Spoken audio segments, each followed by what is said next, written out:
అందరికీ నమస్కారం. Welcome to Shashi TV. నేను భాను మేకల. అమృత, ప్రణయ్ ఈ రెండు పేర్లు మీకు ఈ రెండు తెలుగు రాష్ట్రాల్లో తెలియని వారు ఎవరైనా ఉంటారా? అమృత, ప్రణయ్ మిరియాలగూడ పరువు హత్య మీ అందరికీ తెలుసు. తెలంగాణ జిల్లా, తెలంగాణ మిరియాలగూడ. అమృత ప్రణయ్ ఒక దళిత ఎస్సీ మాల కులానికి చెందినటువంటి వ్యక్తి ఒక వైశ్య కులానికి చెందినటువంటి అమృతని ప్రేమించి పెళ్లాడటమే అతను చేసిన తప్పు. ఈ రోజు అతను చనిపోయి ఈ రోజుకి 5 ఏళ్ళు వస్తుంది. దాదాపు 5 ఏళ్ళు 6 ఏళ్ళు అవుతుంది. సుమారు ప్రణయ్ చనిపోయి హత్య గావించబడి 6 ఏళ్ళు అవుతుంది. మొన్న 2 రోజుల కిందట నల్గొండ కోర్టు ఒక మంచి తీర్పునైతే ఇచ్చి అమృత ప్రణయ్ యొక్క కుటుంబాలకి న్యాయం చేసినట్లుగా మనకు కనబడతా ఉంది. అంటే ప్రేమికులు అంటే ఎక్కడో వెనకటి కాలంలో ఈ పరువు హత్యలు జరిగాయి. వెనకటి కాలాల్లో పరువు హత్యలు జరిగాయి.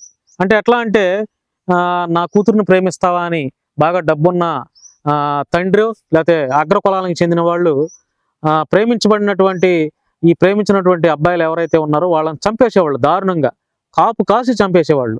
కొంతమంది పెద్ద మనసుతో ఉన్నటువంటి మనసు, చాలా చల్లని మనసు ఉన్న వాళ్ళు అర్థం చేసుకొని ఇద్దరికి దగ్గరుండి పెళ్లిళ్ళు చేసిన తల్లిదండ్రులు కూడా ఉన్నారు. ఏది అగ్రకులాల్లో. ప్రణయ్ అనే వ్యక్తి అంటే ఒక దళిత కులంలో పుట్టడం అతను చేసుకున్నటువంటి తప్ప. ఒక దళిత ఎస్సీ మాల కులంలో పుట్టడం ప్రణయ్ చేసుకున్న తప్ప. అమృత ఒక అగ్ర కులంలో పుట్టడం ఆవిడ దురదృష్టమా. ఇద్దరు ప్రేమించుకున్నారు. ఈడు జోడు చక్కగా బాగుంది. ఇద్దరు వారు ఇష్టపడి ఒకరిని అభిప్రాయాన్ని తెలుసుకొని పెళ్లి చేసుకున్నారు. పెద్ద మనసుతో దీవించి ఆశీర్వదించి వారిని దగ్గరకు తీసుకుంటే ఈరోజు ప్రణయ్ ఉండేవాడు, అమృతకి భర్త ఉండేవాడు, ఆ ప్రణయ్ తల్లిదండ్రులకి కొడుకు ఉండేవాడు. ఈరోజు అమృతకి చనిపోయినటువంటి మారుతీరావు తండ్రి ఉండేవాడు, బాబాయ్ ఉండేవాడు, అందరు ఉండేవాళ్ళు.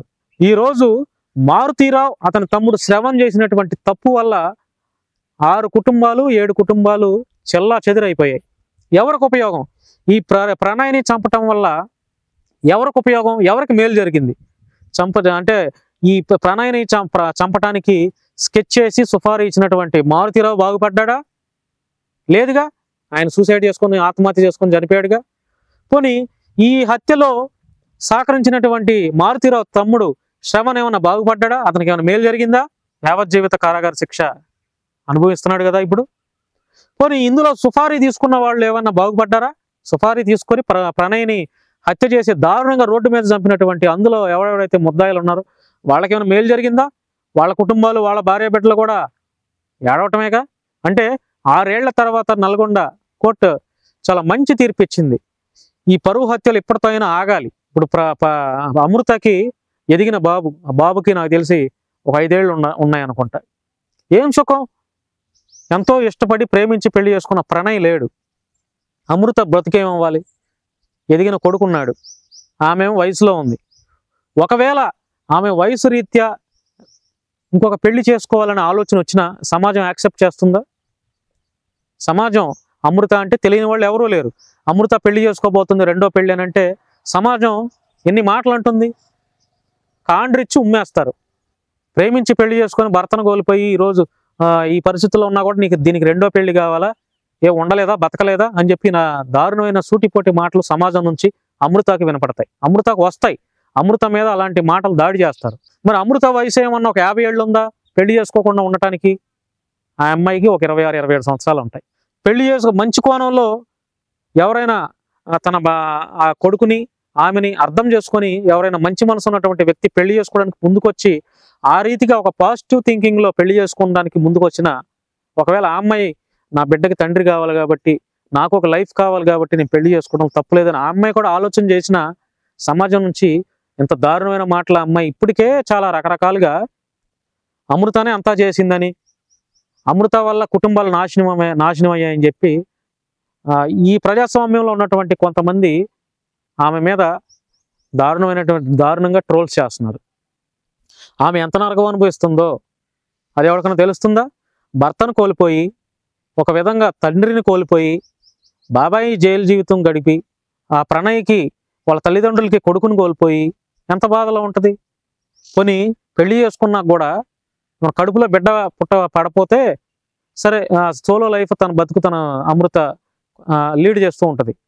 పెళ్లి చేసుకున్న వెంటనే వాళ్ళకి ప్రెగ్నెన్సీ అంది. ఇప్పుడు ఆ బాబు ఉన్నాడు, బాబు ఎదుగుతున్నాడు, అతను ప్రణయ్ గుర్తుగా.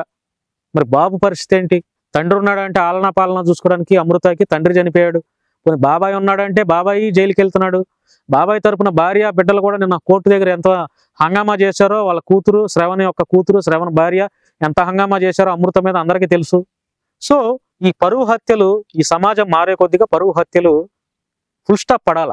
పరువు హత్యగా మా పరువు ఉంది, మాది ఈ కులం, మా దగ్గర కులం, ఈ దళిత కులాలను చిన్నచూపు చూస్తాం, దళిత కులాలను మేము వెలివేస్తాం, మీరు ఇంకా అంటరాని వాళ్ళేరా అని ఎవరైనా సరే ఈ రీతిగా ఈ కోణంలో ఆలోచించే అగ్రవర్ణాలు అగ్ర కులస్తులకి ఒకటే శశి టీవీ నుంచి మేము తెలియజేస్తున్నాం. విజ్ఞతతో ఆలోచించేయండి. కుదిరితే మీ యొక్క ఆడబిడ్డలు ఒక ఎస్టీ కులానికో ఎస్సీ కులానికి చెందిన వాళ్ళని ప్రేమిస్తే కుదిరితే నచ్చ చెప్పండి, కుదిరితే పెళ్లి చేయండి. లేదు అది కాదంటే మీ అమ్మాయికి మంచి సంబంధం చూసి పెళ్లి చేయండి. అంతేగాని పెళ్లి చేసుకున్న తర్వాత ఇలా పరువు ప్రెస్టేజ్కి పోయి ఇలా హత్యలు చేస్తే ఈరోజు ఎవరి లైఫ్లు నాశనం అవుతున్నాయి, ఎవరి జీవితాలు బాగుపడుతున్నాయి? అందరూ చట్టం కాస్త లేట్ అవ్వచ్చు, కానీ చట్టం ముందు అందరూ సమానులే. చట్టానికి ఎవడు చుట్టం కాదు. కాస్త లేట్ అవుతుందేమో, మీరు మర్డర్ చేస్తే రిలీఫ్ ఒక 3 నెలలు జైల్లో ఉంటారు, తర్వాత వాదోపవాదనలు జరుగుతాయి, ఒక 2 ఏళ్ళు 3 ఏళ్ళు రిలీఫ్ ఉంటుంది. కానీ ఆ కేసు ఫైనల్కి వచ్చి తుది తీర్పు వచ్చిన రోజున తెలుస్తుంది దాని బాధ. ఆ రోజు అరే అనవసరంగా మర్డర్ చేసి అనే ఆవేశంతో నేను చేయకుండా ఉండే బాగుండి, ఈరోజు నాకు కోర్టు ఈ తీర్పు ఇచ్చిందని బాధపడే ఆ రోజు రాకుండా ఉండాలి. అట్లాంటి చూసుకోవాలి. ఈరోజు మారుతీరావు చనిపోయాడు, ఎంత చెడ్డ పేరు సమాజంలో, పరువు హత్య చేశాడని. అతని తమ్ముడు శ్రవణ్ జైలు జీవితం, యావజ్జీవిత కారాగార శిక్ష. అతను బతుకున్న నాళ్ళు జైల్లోనే గడపాలి. ఆల్రెడీ ఇప్పుడు అతనికి 55 ఉంటాయి, మహా అయితే ఇంకో 15 ఏళ్ళు బతుకుతాడు. అతనికి లోపల జైల్లో ఉన్న వాళ్ళకి ఎంత మనోవేదన ఉంటుంది. బయట ఉన్నటువంటి అమృతకి న్యాయం జరిగింది. ఏది వీళ్ళందరికీ జైలు జీవితం, జైలు శిక్ష వేసి జడ్జి గారు ఇచ్చినటువంటి తీర్పుతో న్యాయం జరిగింది. కానీ అది మెంటల్గా. మరి అమృతకి భర్త ఉన్నాడా, తండ్రి ఉన్నాడా, బాబాయ్ ఉన్నాడా? ఇప్పుడు ప్రణయ్ వాళ్ళ కుటుంబ సభ్యులతో కూడా అమృత ఉండట్లేదు. సరే వాళ్ళ కారణాలు, వాళ్ళ వ్యక్తిగత కారణాలు, వాళ్ళ కారణాలు ఏమైనా అవ్వచ్చు, ఉండట్లేదు. ఏంటి ఇప్పుడు పరిస్థితి? అమృత తల్లి పరిస్థితి ఏంటి? మరి అమృత బాబాయ్ జైలుకి వెళ్ళాడని చెప్పి వీళ్ళ మీద ఎలాంటి గ్రడ్జ్ పెంచుకుంటారు అమృత మీద? ఇవన్నీ రకరకాలుగా చాలా ఆలోచన చేయాలి. ఎవడైతే ఈ పరువు హత్య పేరుతో ఈ పరువు ప్రెస్టేజ్, మేము ఆ కులం ఈ కులం అని చెప్పి ఎవడైతే రెచ్చిపోతాడో వాళ్ళందరికీ ఇది ఒక చెప్పు దెబ్బ.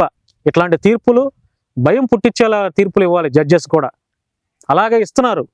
సో చట్టం ముందు ఎవడో సమానులు కాదు. ఇంకొకడు ఈ ఆంధ్ర తెలంగాణలో ఆడపిల్లల మీద, లేదంటే ఆడపిల్లలు తక్కువ కులం వాడిని ఎవరిని పెళ్లి చేసుకున్నా కూడా ఇట్లాంటి పరువు హత్యలు, ప్రెస్టేజీ, మాది ఆ కులం, మేము డబ్బున్న వాళ్ళని రెచ్చిపోయి హత్యలు చేస్తే మాత్రం మీకు ఉరి శిక్షలు పడవచ్చు, లేదంటే యావజ్జీవిత జైలు శిక్ష కూడా పడవచ్చు. దానికి రెడీ అయితేనే పరువు హత్యలు చేయండి. ఆగిపోవాలి ఈ పరువు హత్యలు, ఇట్లాంటి పునరావృతం అవ్వకుండా ఆగిపోవాలి, ఆగాలి కూడా. సో అది ఫ్రెండ్స్, మా శశి టీవీ ద్వారా ఈ అమృత ప్రణయ్ల మీద మేము చేసినటువంటి స్టోరీ. మీకు నచ్చినట్లయితే మీ యొక్క అభిప్రాయాన్ని కామెంట్ రూపంలో తెలియజేస్తారని మనస్ఫూర్తిగా కోరుకుంటున్నాను.